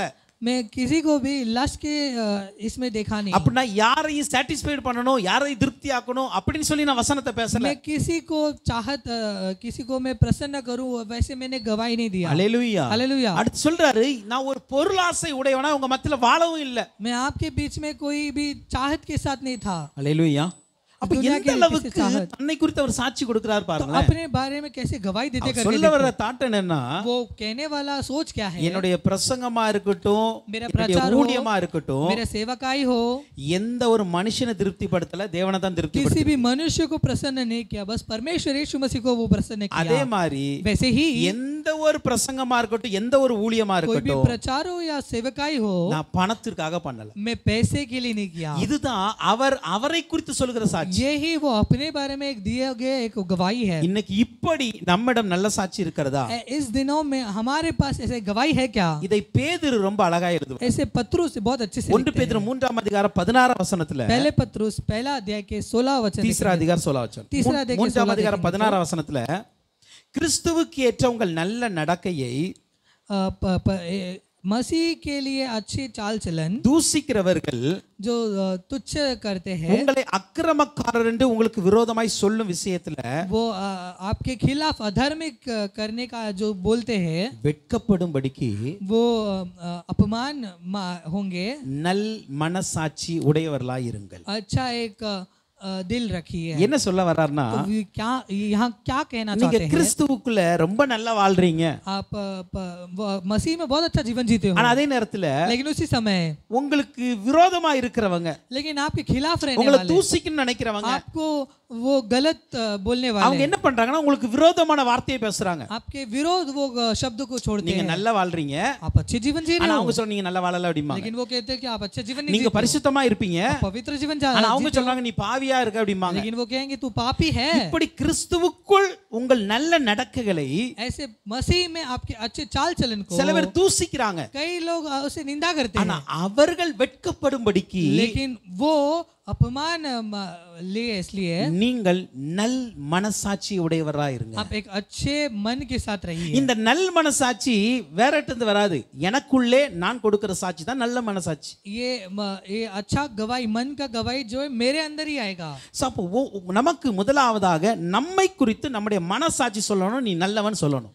तो हमारा जो मन है हमारे बारे में एक अच्छा गवाही देना चाहिए। ஹல்லேலூயா. हालेलुया। நீ கிறிஸ்துவுக்காக நல்லா வாழ்ற, तू मसीह के लिए अच्छा जीवन நீ जी रहा है, கிறிஸ்துவுக்காக உண்மையா ஊழியம் பண்ற, तू मसीह के लिए एक अच्छा एक सच्चा सेवकाई कर रहा நீ है, கிறிஸ்துவுக்குள்ளாக உன்னுடைய நடவடிக்கைகள் நல்லா இருக்கிறது मसीह के अंदर तेरा चाल चलन अच्छा है என்று சொல்லி ऐसे कर कर நம்முடைய நடவடிக்கைகளை குறித்து, हमारे चाल चलन को நம்முடைய लेकर, ஊழியத்தை குறித்து, हमारे सेवकाई को நம்முடைய लेकर, வாழ்க்கையை हमारे குறித்து जीवन को लेकर நமக்குள்ளே ஒரு நல்ல மனசாட்சி இருக்கணும். हमारे अंदर एक मन का गवाही होना நம்முடைய மனசாட்சியே நம்மளை குற்றவாளியாய் தீர்த்தால் நமக்கு பெரிய चाहिए। பிரச்சனையா. हमारा मन ही हमें दोषी ठहराए तो वो गलत है। நம்முடைய மனசாட்சி சொல்லணும், हमारा मन कहना चाहिए அவங்க என்னை பத்தி எப்படி நினைச்சாலும் நான் கிறிஸ்துவுக்கு முன்பாக உண்மையா இருப்பேன். वो मेरे बारे में कुछ भी कहे तो भी मेरा मन जो है वो कहता है कि मैं परमेश्वर के लिए सच्चा हूँ। இந்த சாட்சியை இயேசு கிறிஸ்து முதலாவது சொன்னார். कि गवाही को पहले यीशु मसीह ने நான் कहा, எனக்கு வந்து சாட்சி கொடுக்கிறேன், मेरे बारे में गवाही देता ஆனா हूँ, அந்த சாட்சி பொய்யான சாட்சி लेकिन கிடையாது, वो உண்மையான गवाही जो சாட்சி. वो गलत नहीं है, वो सच्चा है। ஹல்லேலூயா. हालेलुया। இன்னைக்கு சில நேரத்துல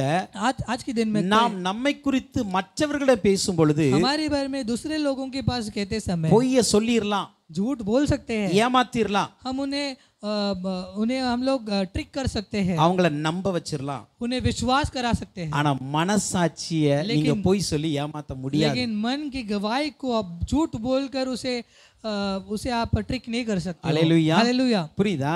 समझ रहे நீங்க हो? வாயில நீங்க நல்லவன் சொன்னாலும் आप अपने मुंह से मैं अच्छा हूं कर உங்க कहने पर भी மனசாட்சி சொல்லணும், आपकी मन की गवाही நீ को कहना நல்லவனா है கெட்டவனா. तू गलत, तू अच्छा है बुरा है। முதலாவது पहले இயேசு கிறிஸ்துவுக்குள் வாழ்கிற ஒரு தேவ பிள்ளைக்கு यीशु मसीह के अंदर जीने वाले एक मनुष्य को அந்த மனசாட்சி உங்களை குறித்து நல்லதா சொல்லணும். मन की गवाही अच्छा होना चाहिए. அல்லேலூயா हालेलुया அல்லேலூயா. हालेलुया. உலகமே உங்களை குற்றப்படுத்தினாலும் ये दुनिया आपको दोषी ठहराए तो உங்கள் மனசாட்சி உங்களை குற்றப்படுத்தக்கூடாது. आपकी मन आपके बारे में दोषी नहीं ठहराना. அல்லேலூயா. நல்ல மனசாட்சி உடையவளா இருங்க. इसलिए एक अच्छे मन के साथ रहिए. அப்ப ஒன்று இயேசு கிறிஸ்து சுயமான ஒரு சாட்சியை வைத்திருந்தார். तो पहले हम देखते हैं कि वो यीशु मसीह ने स्वयं का एक गवाही रखी. அந்த சாட்சி உண்மையானது, वो जो பொய்யானது. गवाही है वो सच था, वो गलत नहीं था, झूठ नहीं இரண்டாவது था. அந்த 33 வசனத்துல இருந்து வாசி 35 வரைக்கும் பார்க்கும் பொழுது वो 33 से 35 तक देखेंगे तो 33 ல இருந்து 35 வரைக்கும் பாருங்க. 33 से 35 तक देखेंगे तो நீங்கள் யோவானிடத்தில் ஆள் அனுப்பி விசாரித்தீர்கள், அவன் சத்தியத்திற்கு சாட்சி கொடுத்தான். நான் ஏற்றுக்கொள்ளுகிற சாட்சி மனுஷருடைய சாட்சி அல்ல, நீங்கள் ரட்சிக்கப்படுவதற்காக இவைகளை சொல்லுகிறேன். அவன் எரிந்து பிரகாசிக்கிற விளக்காயிருந்தான், நீங்களும் சில காலம் அவன் வெளிச்சத்திலே கலிகூற மனதா இருந்தீர்கள். तुमने यूहन्ना से पूछवाया और उसने सच्चाई की गवाही दी है, परंतु मैं अपने विषय में मनुष्य की गवाही नहीं चाहता, तो भी मैं ये बातें इसलिए कहता हूँ कि तुम्हें उद्धार मिले. वह तो जलता और चमकता हुआ दीपक था, और तुम्हें कुछ देर तक उसकी ज्योति में मगन होना अच्छा लगा. இங்க சொல்லுகிறது, हालेलुया. யோவான்ட்டில ஆள் அனுப்பி என்ன குறித்து நீங்க கேட்டீங்க. यूहन्ना के पास आपने लोग भेजकर पूछवाया. என்ன குறித்து, என்ன யாருன்னு சொல்லி கேட்டீங்க. मेरे बारे में कौन है करके அந்த पूछवाया. யோவானும் என்னை குறித்து சாட்சி वो கொடுத்தார். यूहन्ना भी मेरे बारे में गवाही दिया. அல்லேலூயா. हालेलुया. யோவான் 1ஆம் அதிகாரத்துல நீங்கள் வாசிக்க முடியும். यूहन्ना के पहले अध्याय में हम देख सकते நம்ம हैं. ஆல்ரெடி தியானிச்சிருக்கிறோம். हमने पहले ही அதனால अध्याय அதுக்குள்ள किए நான் हैं, அதிகமா போகல. तो उसके अंदर हम लोग और नहीं அந்த जाएंगे. யோவான் ஒளியை குறித்து சாட்சி கொடுக்க வந்தான். यूहन्ना वो ज्योति के बारे में गवाही देने அவர் आते என்ன हैं. சொன்னான்? वो क्या कहते எனக்கு हैं? பின் வருகிறவர் என்னிலும் மேன்மையுள்ளவர். मेरे पीछे जो आएगा वो मेरे से அவருடைய பாதரட்சி महान है. அவருடைய பாதரட்சிகளுக்கு நான் தகுதி இல்ல. उसके पैरों को मैं छूने का भी मेरे पास अधिकार नहीं है. 29ஆம் வசனத்துல 29 वचन இயேசுவை में பார்த்த உடனே यीशु मसीह को யோவான் देखकर சொன்னாரு, यूहन्ना कहते हैं, இதோ உலகத்தின் பாவத்தை சுமந்து தீர்க்கிற தேவ ஆட்டுக்குட்டி. ये संसार के पाप को उठाकर मारने वाला यीशु मसीह. இப்படி இயேசுவை குறித்து யோவான் ஸ்நானகன் சில சாட்சிகளை கொடுத்திருக்கிறார். इसे यीशु मसीह के बारे में यूहन्ना बपतिस्मा गवाही देते हैं. அந்த சாட்சியையும் இயேசு கிறிஸ்து வைத்திருக்கிறார். इस गवाही को भी यीशु मसीह ने रखी है. யோவான் யார்? यूहन्ना कौन है? இயேசு கிறிஸ்துவின் நாட்களில் வாழ்ந்த ஒரு மனிதன். यीशु मसीह के समय काल में जीने वाला एक मनुष्य. சொல்ல போனா யோவானும் இயேசுவும் ஒன்றாகவே பயணித்திருக்கிறார்கள் சில காலங்கள். यीशु मसीह और यूहन्ना एक साथ गए थे. அப்படி என்றால் उसका मतलब இயேசு தன்னோடு இருக்கிறவர்கள் மூலம் ஒரு சாட்சியை பெற்றுக்கொண்டார். तो यीशु मसीह अपने साथ रहने वालों के बीच में गवाही पाए. இன்னைக்கு நமக்கு அந்த சாட்சி இருக்கா? क्या हमारे पास ऐसा एक गवाही है? நம்மோடு கூட இருக்கிறவங்க நம்ம குறித்து என்ன சொல்றாங்க? हमारे साथ रहने वाले हमारे बारे में क्या गवाही देते हैं? அல்லேலூயா हालेलुया அல்லேலூயா. हालेलुया. நம்மோடு கூட இருக்கிறவங்க हमारे साथ रहने वाले உன்னுடைய அட்டிலே எனக்கு தெரியாதா அப்படின்னு சொல்லக்கூடாது. तूने जो गलत काम किया वो मैं नहीं जानता क्या? புரியுதா? ऐसे नहीं कहना. நம்மோடு கூட இருக்கிறவங்க हमारे साथ रहने वाले இவன் எந்த பாவம் செய்ய மாட்டா, ये कोई भी पाप नहीं करता, இவன் எந்த இடத்துலயும் கோபப்பட மாட்டா, कहीं भी क्रोध नहीं करता, எல்லாருக்கும் நன்மை செய்வான், सबके लिए भलाई काम அப்படி करता சொல்லி है. நம்மை குறித்து ஒரு நல்ல சாட்சி பெறணும். ऐसे कर कर हमारे लिए एक अच्छा गवाही देना இந்த चाहिए. தீமோத்தி என்கிற ஒரு வாலிபன் இருந்தார் தெரியுமா? जो तीमोथियो का एक जुबान था, அப்போஸ்தலர் 16ஆம் அதிகாரத்தின் 1ஆம் 2ஆம் வசனத்துல பாருங்க. प्रेरित 11 का 1 और 2 में देखेंगे तो இந்த தீமோத்தி யார் தெரியுமா? ये तीमोथी कौन है? லீஸ்திரா இக்கோனியா என்கிற ரெண்டு பட்டணம் இருக்கிறது. लीस्तिया इकोनिया करके एक शहर है. அங்கிருக்கிற சகோதரராலே நற்சாட்சி பெற்றவனாய் இருந்தான். उधर के जो भाई लोग हैं उनके बीच में उसने गवाही अच्छा गवाही लेकर था. அல்லேலூயா. அப்போ பாருங்களேன், இந்த தீமோத்தி तो ये जो तीमोथी है சகோதரர் அப்ப அவரோடு கூட இருந்தவர்கள் நடுவில் சாட்சி பெற்ற ஒரு மனிதன். जो जो भाइयों थे उनके बीच में एक अच्छा गवाही पाने वाला एक मनुष्य है. அல்லேலூயா. हालेलुया. இதே தீமோத்தேயை குறித்து यही तीमोथी के 2 बारे में தீமோத்தேயு दूसरे तीमोथियो 1ஆம் அதிகாரம் पहला अध्याय के 3 லிருந்து 5 வரைக்கும் 3 से 5 பார்க்கும்போது तक देखेंगे பவுல் तो அப்போஸ்தலர் சொல்றாரு, पौलुस प्रेरित कहते हैं, என் ஜெபங்கள்லாம் உன்னை நினைக்கிறேன். मेरी प्रार्थना में मैं आपको ஏன் सोचता हूँ. நினைக்கிறேன் தெரியுமா? क्यों सोचता हूँ? உனக்குள்ள ஒரு மாயமற்ற விசுவாசம் இருக்கு. तेरे अंदर एक माया के बिना एक विश्वास है. அது உங்க பாட்டிக்குள்ள இருந்துச்சு, वो तेरे नानी के अंदर உங்க था, தாய்க்குள்ள இருந்துச்சு, तेरे माँ के पास அது था, உனக்குள்ளும் तेरे இருக்கிறது. अंदर भी है. எவ்வளவு ஒரு சாட்சியை தன்னோடு ஊழியம் செய்கிற தன்னுடைய ஒரு மூத்த ஊழியரிடமிருந்து சாட்சி பெறுகிறார் பாருங்க. अपने साथ सेवकाई करने वाले जो बुजुर्ग सेवक है उनसे वो एक गवाही पाता है. देखिए சோ இரண்டாவது நாம் நம்மோடு கூட இருக்கிறவர்கள் நடுவில் ஒரு சாட்சி பெறணும். हमारे बीच जो जिसके बीच में रहते हैं उनके बीच में हमें एक गवाही पाना है. அது உங்கள் குடும்பமா இருக்கலாம், वो आपके परिवार हो सकता है, சபையாரா இருக்கலாம், दिशा हो सकता है, உங்களோட வேலைக்கு செய்கிறவர்களா இருக்கலாம், आपके काम के स्थल हो सकते உங்கள் हैं, வீடு अருகில் இருக்கிறவர்களா இருக்கலாம். आपके अड़ोस पड़ोस के लोग हो सकते हैं. நீங்க இல்லாத நேரத்துல வந்து கேட்டாலும் நல்ல சாட்சி சொல்லணும். आप नहीं होगे तभी भी आपसे अगर आपके बारे में पूछा जाएगा तो आपके बारे में एक भला एक गवाही देना चाहिए. அதுதான் உண்மையான கிறிஸ்துவை வெளிப்படுத்துகிற வாழ்க்கை. वही एक सच्चा मसीह को प्रकट करने वाला एक जीवन है. ஹல்லேலூயா. हालेलुया. அப்ப ஒன்று தனக்குள்ளே ஒரு நல்ல சாட்சி, ஒரு நல்ல மனசாட்சி உடையவளா இருங்க. पहले तो एक स्वयं के अंदर एक मन का एक गवाही होना चाहिए. இரண்டாவது दूसरा மற்றவர்கள் நம்மோடு கூட இருக்கிறவர்கள் நம்மை குறித்து ஒரு நல்ல சாட்சி சொல்லணும். दूसरों के बीच में यानी कि जो हमारे बीच में हमारे साथ रहते हैं उनके बीच में एक अच्छा गवाही पाना है. மூணாவது பாருங்க, तीसरा देखेंगे तो 36 वचனம் 36 वचन देखेंगे तो யோவான் 5:36 यूहन्ना 5वां देखिए 36 யோவானுடைய சாட்சியை பார்க்கிலும் மேன்மையான சாட்சி எனக்கு உண்டு. அது என்னவெனில் நான் நிறைவேற்றும்படி பிதாவானவர் எனக்கு கற்பித்ததும் நான் செய்து வருகிறதுமான கிரியைகளே பிதா என்னை அனுப்பினார் என்று என்னை குறித்து சாட்சி கொடுக்கிறது. परंतु मेरे पास जो गवाही है वो यूहन्ना की गवाही से बड़ी है, क्योंकि जो काम पिता ने मुझे पूरा करने को सौंपा है, अर्थात यही काम जो मैं करता हूँ, वे मेरे गवाह है कि पिता ने मुझे भेजा है. ஹல்லேலூயா. हालेलुया. மூன்றாவது तीसरा அவருடைய கிரியைகள் கொடுக்கிற சாட்சி. उसकी क्रिया को प्रकट करने का एक गवाही. நம்முடைய செயல்கள் ஒரு சாட்சி சொல்லணும். हमारे क्रिया एक गवाही देना है. இயேசு கிறிஸ்து சொல்றாங்க, यीशु मसीह कहते हैं யோவான்ல என்ன குறித்து சாட்சி கொடுத்தது இருக்கட்டும், यूहन्ना ने मेरे बारे में गवाही दिया, அதை விட ஒரு மேலான சாட்சி என்கிட்ட இருக்கு. उससे बढ़कर एक गवाही है मेरे என்ன पास. சாட்சி தெரியுமா? कौन सा गवाही? என் கிரியைகள் என்னை குறித்து சாட்சி கொடுக்கிறது. मेरे कर्म मेरे क्रिया मेरे बारे में गवाही देती है. ஹல்லேலூயா. हालेलुया. என் சுய சாட்சி இருக்கட்டும், मेरे स्वयं की गवाही हो, என்னோடு கூட இருக்கிறவர் சொல்கிற சாட்சியா तो இருக்கட்டும், मेरे साथ जो है उनका गवाही அதை हो, விட மேலாக उससे நாம் बढ़कर செய்கிற செயல்கள் मैंने जो किया काम है சொல்லாமலே சாட்சியாய் மாறணும். बोले बिना गवाही होना है. ஹல்லேலூயா. हालेलुया. மற்ற சாட்சிலாம் நம்ம சொன்னாதான் சாட்சி. दूसरे गवाही बोलेंगे तो ये होता ஆனா गवाही, நம்முடைய கிரியைகள் இருக்குல்ல, लेकिन ये जो क्रिया है இது சொல்லாமலே சாட்சியாய் ये மாறும். बोले बिना एक गवाही बन जाता है. ஹல்லேலூயா. हालेलुया. இயேசு கிறிஸ்து அந்த சாட்சியும் தனக்குள்ளே வைத்திருந்தார். यीशु मसीह ऐसा एक गवाही को अपने अंदर रखे थे. ஹல்லேலூயா. அவர் பல தடவை சொல்லி இருக்கிறார், वो कई बार कहे நான் हैं, செய்கிற கிரியைகளே என்னை குறித்து சாட்சி கொடுக்கிறது. मैंने जो किया क्रिया है वही मेरे बारे में गवाही देता है. ஹல்லேலூயா. हालेलुया. லாசருவை இயேசு எழுப்பினார். लाजरस को यीशु मसीह ने जी அந்த उठाया, கிரியை இயேசுவுக்கு சாட்சி கொடுத்தது. वो क्रिया यीशु मसीह को गवाही दिया. ஹல்லேலூயா. हालेलुया. அப்போஸ்தலர் 2:32 பாருங்க, प्रेरित 2:32 देखेंगे तो இயேசுவை தேவன் எழுப்பினார், அதற்கு நாங்க சாட்சியா இருக்கிறோம். यीशु मसीह को परमेश्वर ने जी उठाया, उसका हम गवाही है. யோவான் 12:17 பாருங்க, यूहन्ना 12 देखेंगे तो லாசருவை கல்லறையிலிருந்து வெளியே எழுப்பினாருக்கு ஜனங்கள் சாட்சி சொல்றாங்க. लाजरस को कब्र से उठाया करके लोग गवाही देते हैं. யோவான் 9:32-33ல यूहन्ना 9वां अध्याय के 32 और 33 देखेंगे ஒரு तो பிறவி குருடன் சுகமாக்கப்படுகிறான். जन्म से जो अंधा था वो चंगाई पाता அவன் है. என்ன சொல்றான் தெரியுமா? वो क्या बोलता है? எப்பா சரித்திரத்துல நீங்க கேள்விப்பட்டிருக்கீங்களா? आप शास्त्र में सुने रहेंगे, எப்பமாவது பிறவி குருடைய கண்களை யாராவது சுகப்படுத்தி இருக்காங்களா? जो जन्म से अंधा है उसका कोई இப்ப நான் பிறவி इलाज किया குருடனா क्या? இருந்தேன், लेकिन मैं एक जन्म से अंधा எனக்கு था, ஒரு சுகம் கொடுத்தார். मुझे किसी ने इलाज दिया है. அவர் யார் தெரியுமா? वो कौन है? தேவனிடத்தில் வந்தவர். वो परमेश्वर से आया है. இந்த சாட்சி அவருடைய கிரியை வெளிப்படுத்துச்சு. ये गवाही उसका क्रिया ने प्रकट करे किया. இயேசு கிறிஸ்து தேவனிடத்தில் வந்தவர் யாரும் நம்ப மாட்டாங்க. यीशु मसीह परमेश्वर से आया करके कोई विश्वास नहीं करते. அவர் சொல்லி பார்க்கறாரு, वो बोलते हैं, ஆனா लेकिन சொல் செய்யாத கிரியை செய்ததாங்க. जो बोल कर सकता है उसे क्रिया कर सकता இன்னைக்கு है. अनेक நேரத்துல நான் சொல்லுவேன், எப்போதும் मैं कई समय ऐसे कहता हूँ, உங்க வார்த்தை செயல்படதை விட கிரியை அதிகமா செயல்படும். आपके बोल क्रिया करने से ज्यादा आपका क्रिया करना चाहिए. அதுதான் உண்மையான சாட்சி.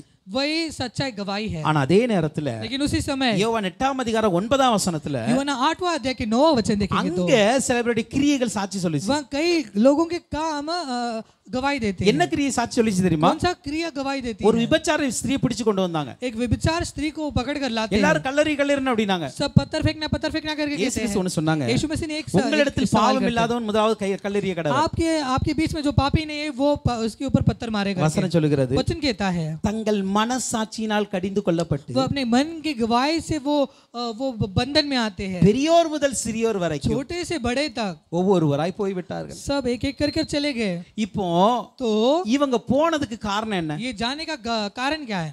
இவங்க செய்த கிரியை. इन्होंने किया क्रिया। அந்த கிரியை என்ன சொல்லுச்சு தெரியுமா? वो क्रिया क्या कहा? டேய் நீ அவன் மேல கல்லறிய அளவுக்கு நீ நல்லவன் கிடையாது. तो उसके ऊपर पत्थर फेंकने के हिसाब से तो एक धर्मी इंसान அவ है। விபச்சாரி தான். वो भी विचार करने ஆனா वाली அவளை है। கல்லறிய அளவுக்கு நீ பாவம் செய்யாம இல்ல. लेकिन उसे पत्थर मारने के लिए तू धर्मी नहीं இப்ப है। இவருடைய கிரியைகள் சொல்லுகிறது वो अपना क्रिया कहता है நீ இன்னொருவரை தண்டிக்கிற அளவுக்கு உத்தமன் கிடையாது. तू किसी और को दंड देने लायक तू एक धर्मी नहीं है। அல்லேலூயா. हालेलुया। அப்ப நம்முடைய கிரியைகள் ரெண்டு சாட்சியும் சொல்ல முடியும். तो हमारे जो क्रिया है दो गवाही दे सकता है। நம்மளை குறித்து நல்ல சாட்சியும் சொல்ல வைக்கும். हमारे बारे में एक अच्छा गवाही भी दे सकता நம்மளை है। குறித்து கெட்ட சாட்சியும் சொல்ல வைக்கும். हमारे बारे में एक बुरा गवाही भी दे सकता है। அல்லேலூயா. हालेलुया। அப்ப நம்ம கிரியைகள் நல்லா இருந்துச்சுன்னு வெச்சுக்காங்களே. तो हमारी क्रिया एक अच्छा रहेगा तो ஜனங்கள் மத்தியில நல்ல சாட்சி இருக்கும். तो लोगों के बीच में एक अच्छा एक गवाही बनेगा। அல்லேலூயா. हालेलुया। மீதி முன்ன அடுத்த வாரம் பாப்போம். इसके बाद जो है वो अगले हफ्तों में देखेंगे। நேரம் ஆயிடுச்சு. अभी टाइम हो அப்ப चुका है। மூன்று சாட்சியை तो பார்த்திருக்கோம். हम 3 गवाहियों को देख रहे ஒன்று हैं। சுய சாட்சி, ஒரு செல்ஃப் விட்னஸ், நமக்குள்ளே ஒரு சாட்சி. पहला एक हमने देखा था स्वयं का साक्ष्य இரண்டாவது गवाही। நம்மோடு கூட இருக்கிறவர் மூலமாக ஒரு சாட்சி. दूसरा हम देखे थे जो हम जिसके बीच में रहते हैं उनके बीच में एक गवाही। மூன்றாவது நம்முடைய செயல்கள் செய்கிற ஒரு சாட்சி. तीसरा हमारे जो क्रिया का गवाही है। அல்லேலூயா. हालेलुया। இந்த சாட்சிகள் இருந்தாதான் நாமளும் தைரியமா ஆண்டவருக்கு முன்பாக நிற்க முடியும். ये एक गवाही रहेगा तो हम परमेश्वर के सामने धैर्य के साथ அதே நேரத்தில் हम खड़े हो மனிதனுக்கு सकते முன்பாக हैं। நின்று ஊழியம் செய்ய முடியும். तभी हम मनुष्य के सामने धैर्य के साथ हम அப்படிப்பட்ட सेवकाई कर அப்படிப்பட்ட सकते हैं। சாட்சி உள்ளவர்களாய் ऐसे गवाही के साथ கர்த்தர் நம்மை மாற்றுவாரா. परमेश्वर हमें बदले। ஒரு